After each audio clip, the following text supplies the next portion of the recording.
Hey everyone, Rick here, and folks, can you believe it? We made it.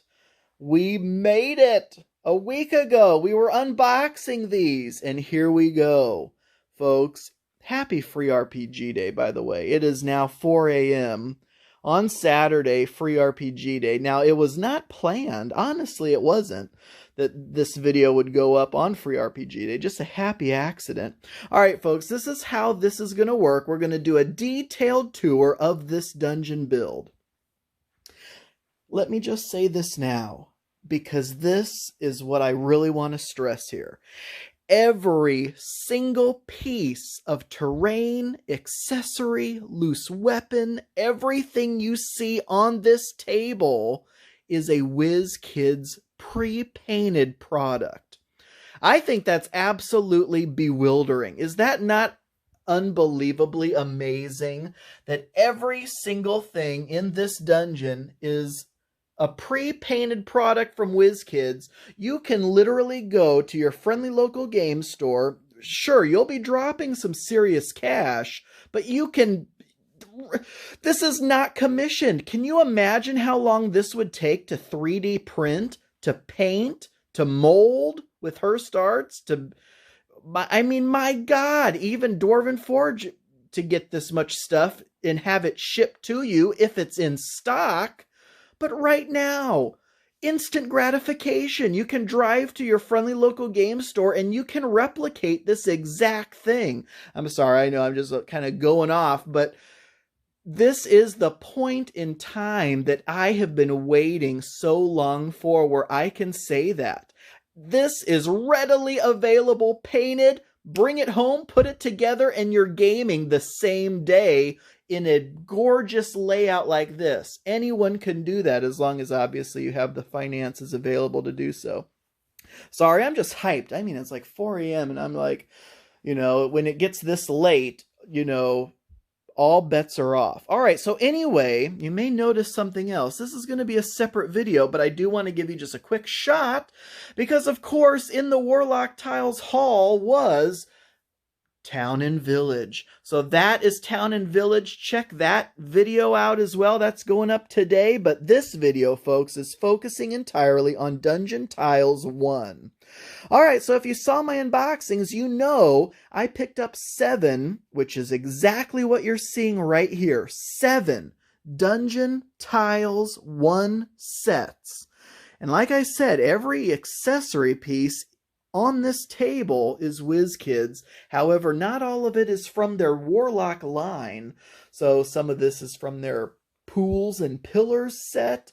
Some of this is from... you can kind of see for yourself some of their other accessory packs they've had, the Castle Barracks sets. But everywhere you look, there's something. And I mean, every little item. These are not molded to the table. Oh no, these cups, these shields, these swords, that's all loose.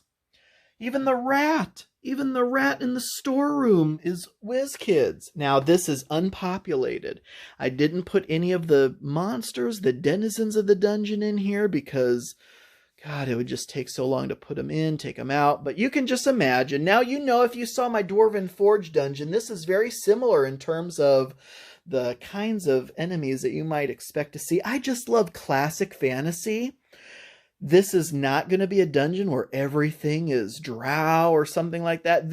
You're going to run into a passageway of kobolds. You're going to run into a room full of orcs, goblins, skeletons, you name it. But there's also a lot of fun puzzles here. Now, there's a lot of comparisons I want to do between the Town and Village layout that I did and this dungeon layout that I did. Hopefully, especially with it being this late at night, early morning, I can try to stay on track and keep, in mind all the things I want to talk about. The big one that may shock some people, I did not use a single Warlock clip in this build. Every piece is loose. Not a single one of these tiles are clipped together. So what is the point here? Why am I stressing that? The point is, I was able to do things with the tiles that I would not have been able to do if they had been clipped. Just a quick example of that, these kind of really close proximity U corners. Let's see if I can try to explain this. The way this wall is lined up here, I used an outer corner there. That outer corner goes over this tile here by a quarter of a tile. This full-size wall, in order to be clipped on that edge, needs that quarter space. With it unclipped, I'm able to stick it right there. If they had produced a 3/4 tile, that would have fit perfectly, but right now they don't have that. But hey, unclipped, that worked perfectly. This kind of U shape here is one of those things that you just can't do, because sure, you could actually fix this by putting one straight wall here and an interior corner there. But then look at what happens over here. This right here is an interior corner. But again, that interior corner overlaps this space here where this full wall needs to be clipped in there, and which bumps this next full wall out.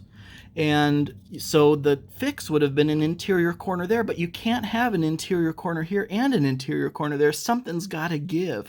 So until they come up with kind of more advanced builder 3/4 walls and stuff like that, little things like that. I mean, that took me a little bit to figure out how to do that.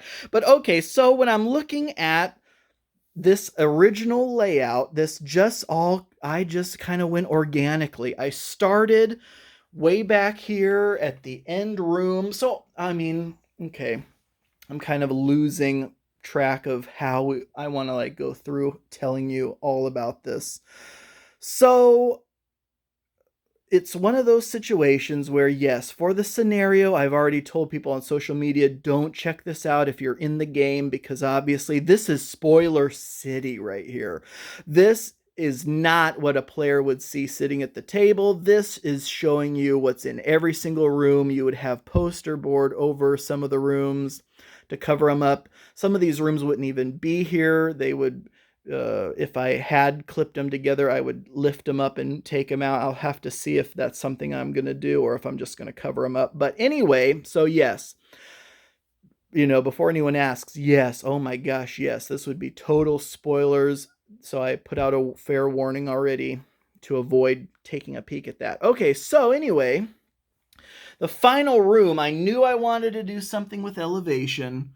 So I started there, knew it was going to be a big chamber, knew that there was going to be like a extra back passage to get in there, knew I wanted a big, huge, like grand hall leading up to there with rooms that shot out of there and connected to other passageways. And then you come into there's really two thoughts of design when you're looking at the dungeon tiles, and that's, do you just want everything to have exterior walls around it and plug them together?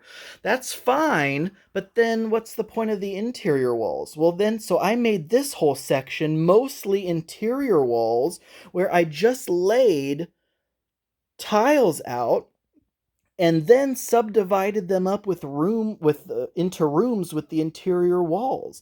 So, and we'll go through all these rooms in detail in just a second, but one thing I did want to mention was that I then started on the entranceway, which has this cool, like, dual spiral staircase, and then met up with the build I had going on that and kind of met in the middle.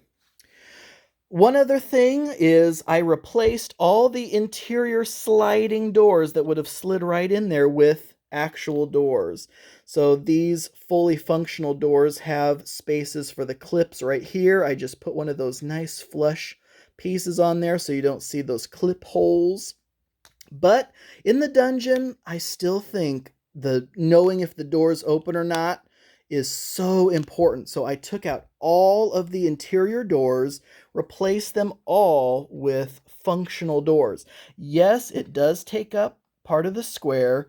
That's okay. We'll handle that in game with different movement rules for doorways, but it was just so important to have functional doors for all the doors. And I still have doors left over. In fact, let's take a peek.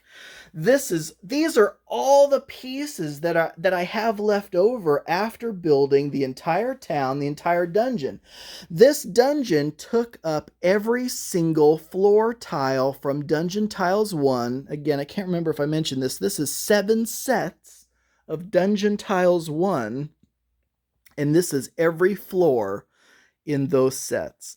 That was 7 sets of Town and Village 1, and that took up every floor from Town and Village 1.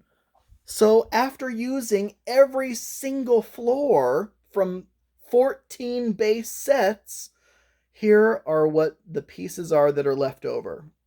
Now, add on 2 expansion pack 1s, which don't have floors of their own, just more walls and doors. This kind of tells you that, oh my gosh, a floor pack. Can you imagine how many more buildings, more dungeon space that I could have built if I had more floors? It's absolutely insane. Look at all those freaking doors. Are you kidding me? All those double doors, single doors, interior doors, all those interior walls, exterior walls. What did I run out of? I ran out of inner exterior corners for the dungeon and only have 1 exterior outer corner left. Those inner corners for the exterior walls are what gives the dungeon such fantastic shape. But again, you don't necessarily have to build with exterior walls. I could have had all of this laid out with floor tiles here and just used interior walls to break that up. But again, you better have a plan for what you need floors there for. But just, for this scenario, this ended up working perfectly. Okay, what else do we want to talk about?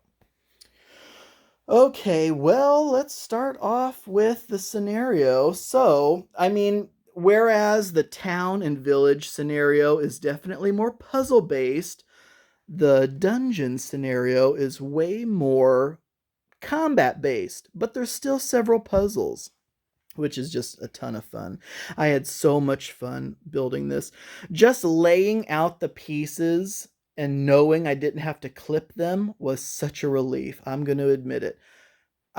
So here's a question someone will probably ask. How long did this take? I honestly didn't time myself, but I started this Thursday afternoon after I got off work at about 7 o'clock, finished around like 3 a.m. or something, but that includes putting all the accessories out.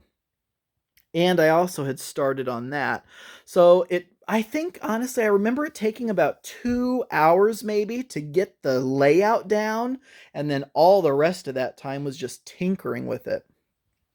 So I know I've harped before about the fact that you need clips in order to make the interior walls work. For the most part, that's true if you want them to stay in there really well, but as you can see, you can still put the interior walls in there without clips.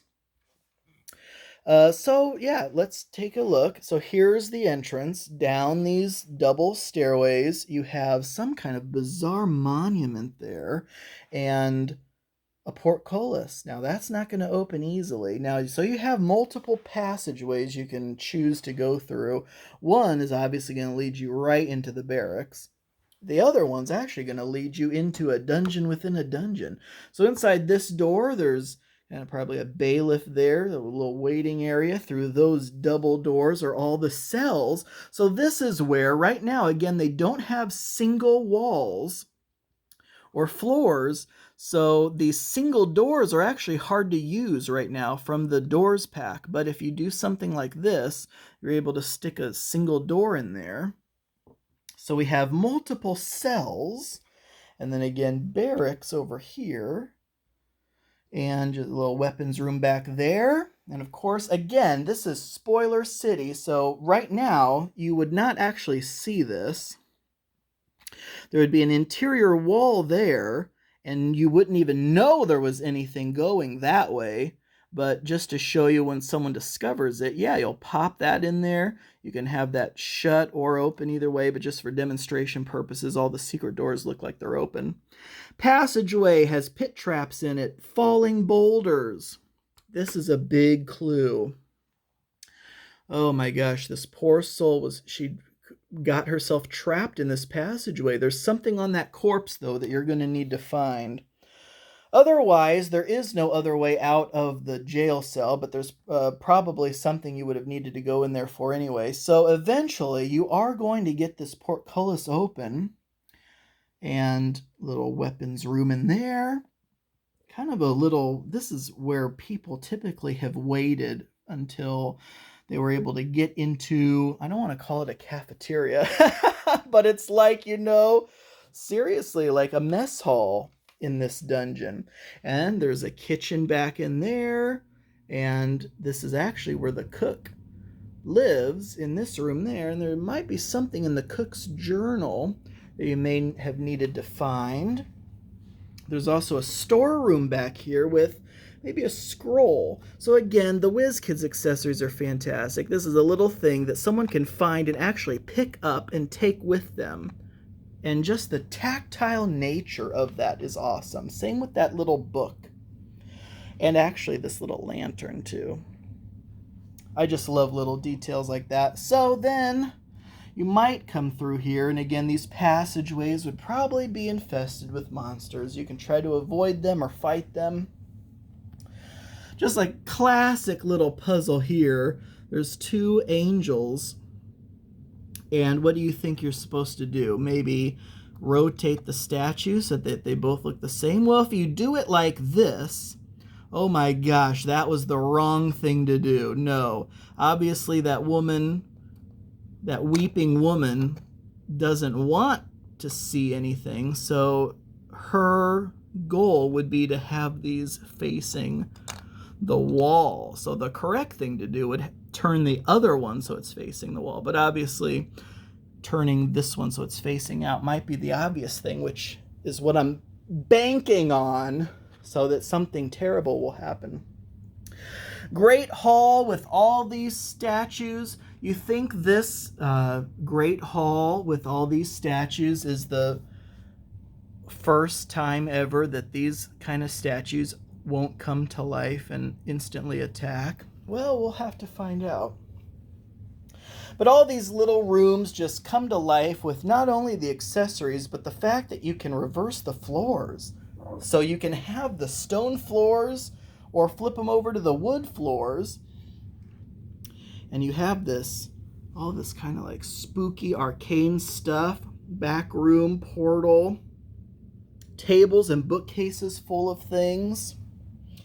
You have a treasury room over here. Oh my gosh, look at all that treasure. Little trap there.